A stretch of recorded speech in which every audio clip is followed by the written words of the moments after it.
Desde el siglo XIX, Argentina fue testigo de la llegada de inmigrantes de numerosos países que, buscando tal vez un trabajo, un destino y hasta una vida mejor, llegaron a nuestras tierras llenos de esperanzas.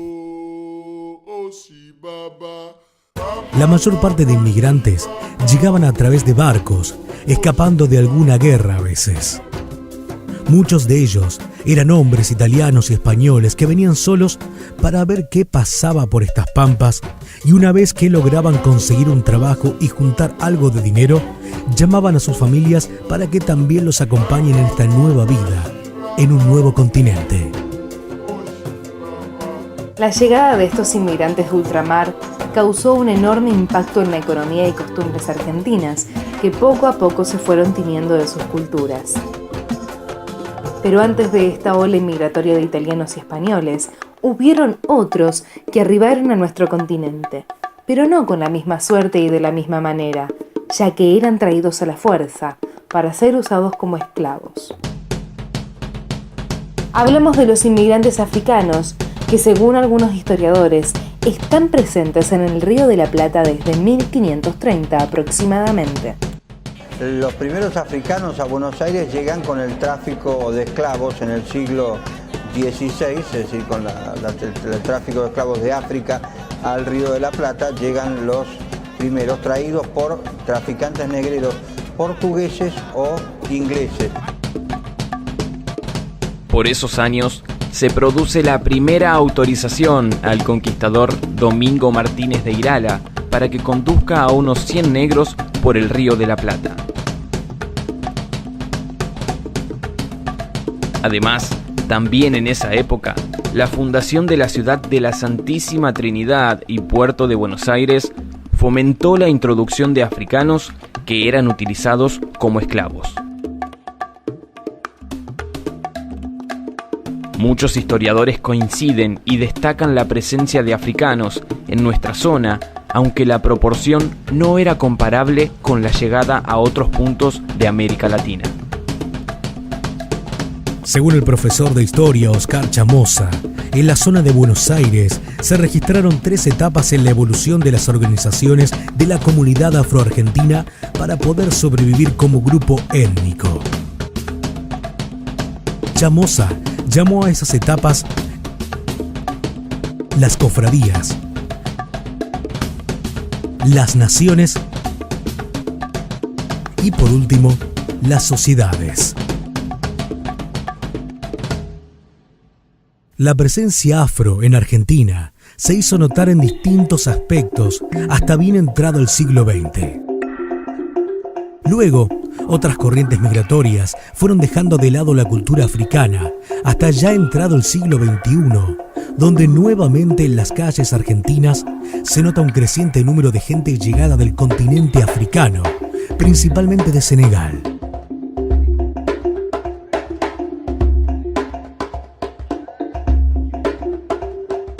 En el padrón del año 1778 se refleja la importancia de la población negra, hasta superando a los blancos en algunas regiones como Catamarca, Tucumán y Córdoba. A diferencia de lo que ocurría en Estados Unidos en esos años, en Argentina no había una línea diferenciada de colores, sino que se podía observar mucha mezcla. Esto lo reflejan documentos escritos por los ingleses que arribaron al país por esos años, quienes aseguraban que solamente el 20% de la población era blanca y el resto mestizos. Muchos de estos mestizos ayudaron a la lucha cuando ocurrieron las invasiones inglesas, y debido a esto, en forma de agradecimiento, en la Plaza de Mayo sortearon la libertad de algunos de ellos que habían participado en la lucha. Según el propio San Martín, los negros eran los mejores en los campos de batalla, donde se enfrentaban por la independencia. Para muchos esclavos, la milicia fue un camino que los condujo hacia la libertad, y así los ejércitos se conformaban con ex-esclavos que habían sido liberados para el servicio militar. En Buenos Aires, está emplazada la estatua de Falucho, un esclavo de la familia Ruiz que participó activamente y codo a codo en la campaña libertadora junto a Belgrano y San Martín.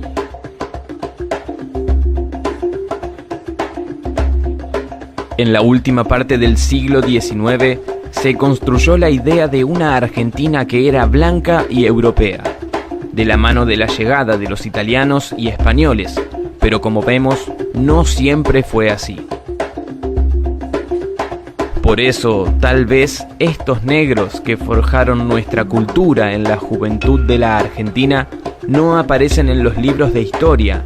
Es como si quisieran borrarlos de ella. Según un estudio llevado a cabo en los últimos años, al menos 2 millones de argentinos tienen en su sangre descendencia africana.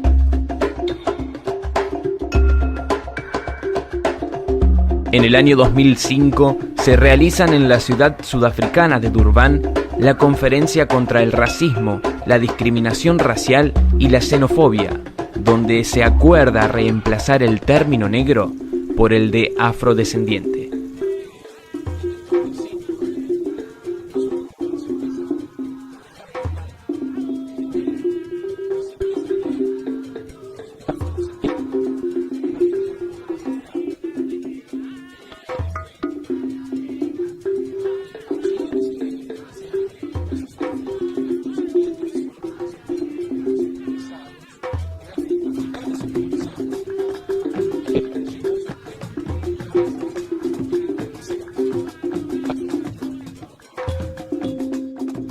El legado de los africanos llegados a nuestro país es imborrable. Lo podemos ver todo el tiempo en ámbitos como la música, la cocina y hasta el lenguaje. Según muchos historiadores, los inmigrantes africanos ayudaron sin duda a construir la identidad argentina. Tratando de empezar con el fin de la invisibilización de la población afrodescendiente, en los últimos años se llevaron a cabo algunas acciones para tratar de determinar cuántos eran en Argentina y conocer un poco más de ellos. Estoy orgullosa de ser afroargentina. Soy afro. Estoy orgulloso de ser afrodescendiente. Mis padres vinieron de África. Soy afro. Mi mamá vino de África. Estoy orgulloso de ser afrodescendiente. Mis padres vinieron de África. Yo soy afro. Yo soy afroargentina. Estoy orgullosa. Queremos conocer cuántas y cuántos afroargentinos somos. El 27 de octubre, el próximo censo nacional nos permitirá saberlo. Según los datos aprobados en el último censo nacional del año 2010, la población afro en nuestro país era cercana a los 150.000, es decir, un 0,4% del total. De este total, unos 137.000 eran afroargentinos, es decir, el 92%, y los restantes, casi 12.000, provenían de otros países, en su mayoría americanos.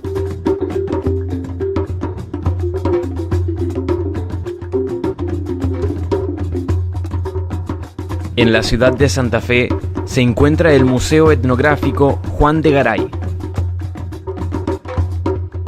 Allí se pueden observar parte de la historia de aquellos africanos que fueron introducidos a nuestra región a mediados del siglo XVIII.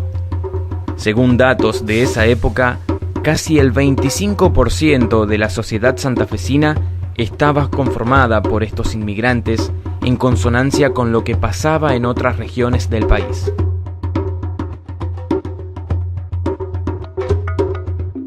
Allí se puede ver algo del legado, de la historia, de los africanos que llegaron a Santa Fe, como la pintura llamada La Negra y el Niño, del año 1853.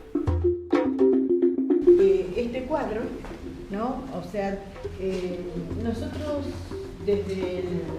desde lo afro siempre tenemos que justificar nuestra historia y nuestra presencia, porque como está tan negado siempre todo lo nuestro y todo el aporte que hemos hecho, entonces es una forma de justificar la presencia a través del tiempo.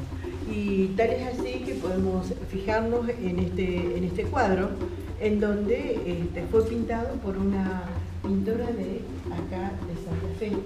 Ustedes se fijan con detenimiento que ella era una esclavizada, ¿no? El rol de la mujer como a que amamantaba a los niños blancos y podían dejar heredados sus hijos.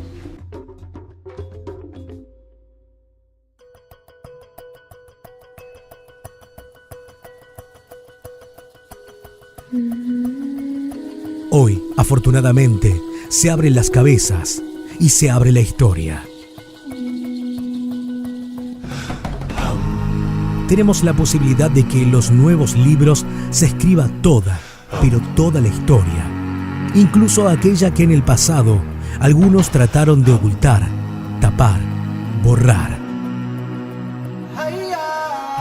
Darle al pueblo que ocupó y ocupa un lugar importante en la creación de la identidad como país, el lugar que se merece y que nunca debieron quitarle. Quizás ese sea el comienzo para avanzar en el camino hacia una historia más justa, más amplia y más plural, que nos lleve a conocer las verdaderas raíces de nuestro país y nuestra cultura.